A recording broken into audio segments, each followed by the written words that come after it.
What's going on, y'all? It's Mason Bleasdell, your Austin real estate agent, and today we are in Buttercup Creek, which is one of my clients' absolute favorite neighborhoods, ranked really highly too in neighborhoods overall in Cedar Park.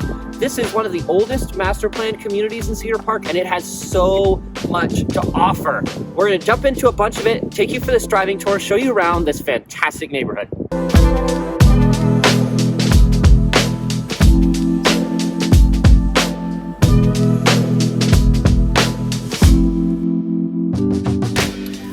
Y'all, so we're starting off here at Buttercup Creek Park. Now, there are a couple of things that I'm going to talk about as we go through the neighborhood here that are really important to know, that are specific to Buttercup Creek. You know, this is one of the largest, and it was one of the first master plan communities in Cedar Park, and with that comes a couple of nuanced things.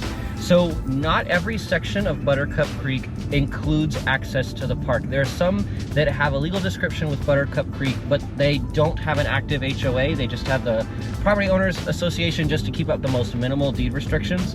But that's about it. So if you are researching into Buttercup Creek, if you are looking to move here, just be aware that some of those nuanced things, depending on the exact street you're on, can make a pretty big difference. Now, lastly too, just make sure, of course, the tax rates do vary as you go through Buttercup Creek. Basically, just watch out for all of these things. These are things I try to make sure my clients don't miss on, because yeah, the property tax rate's also different in different sections of Buttercup Creek. But Buttercup Creek is fantastic. In this video, I want to talk about some of the big points. What it's actually like to live here. You know, all the folks, the houses I've sold in here, every single one was lived in for years. It was either like retirement, downsizing, those kind of things that would make someone sell in here, or it was like a forced relocation, a job opportunity, for example. Other than that, people stay. This is one of the neighborhoods where people do live for a long time. We're actually driving past the street right here that I listed a house on just about a year and a half ago, and that seller was in it until they literally went into assisted living. It was a home that they owned for decades. So this is one of those neighborhoods. Now, with that too, there are elementary schools walking distance to it. There's a bunch of different park systems throughout. Like, it really is a fantastic community. Now let's talk housing. So the houses in here, you know, this community was first broken ground in the 80s and 90s. This community's been around for a while, and if you're looking for a matured community, somewhere with large trees, you know, somewhere that doesn't feel like some of those new build neighborhoods where they go in and they clear all the trees out, you know, and you're starting out from scratch, this is not that community.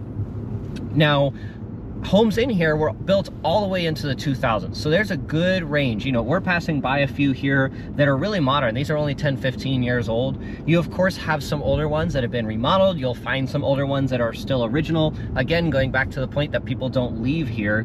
But you are gonna find, you know, the smallest home I've sold in this community was just a hair over 1,000 square feet. It was a 2-bed, 2-bath.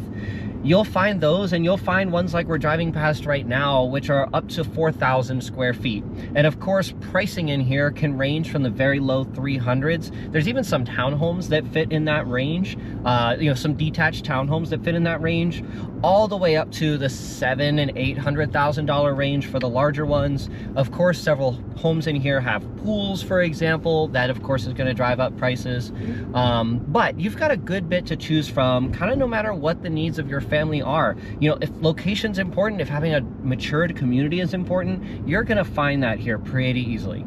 And lastly too, let's talk about some commutes. So of course, if you're living here and you work downtown, just be aware 183 will take you straight into, you know, Mopac or 35, whatever you might use to get to wherever you're working at. Be aware if you commute during rush hour, that can take about 40 minutes. Without traffic, 2025 is realistic, but you know, just be aware it can change pretty dramatically if you do commute during rush hour. Other points to make: the airport, easy 35 minutes without traffic. You know, with traffic, 50 perhaps. You know, we are the exact opposite corner of town. But you've got super easy access out 620 towards Lakeway, for example. That's just an easy 15-20 minutes. You could be to the center of Cedar Park, places like Costco, within 10. You can be to the Brushy Creek Regional Park that I mentioned within 5. Like, It is a very easy location. Just be aware your commutes can be a little bit on the longer end just because of 183 traffic. And you do get a little bit of traffic at rush hour. Now, if you can avoid traveling at rush hour, you're golden. It really is not bad at all. 183 is even working on an expansion right now, which is going to open that up and make it even easier here very, very soon. Now, y'all, if this video tour was helpful to you, if it was good to help get your bearings, if you're looking into Buttercup Creek, reach out anytime. I'd love helping you guys move in and out of here. I've been selling in here for many, many years now. It's a fantastic spot. Like, there is a reason it's one of those communities that people don't leave from. Reach out anytime if you have any real estate needs in Buttercup Creek. Thanks for watching. I'll see y'all next time.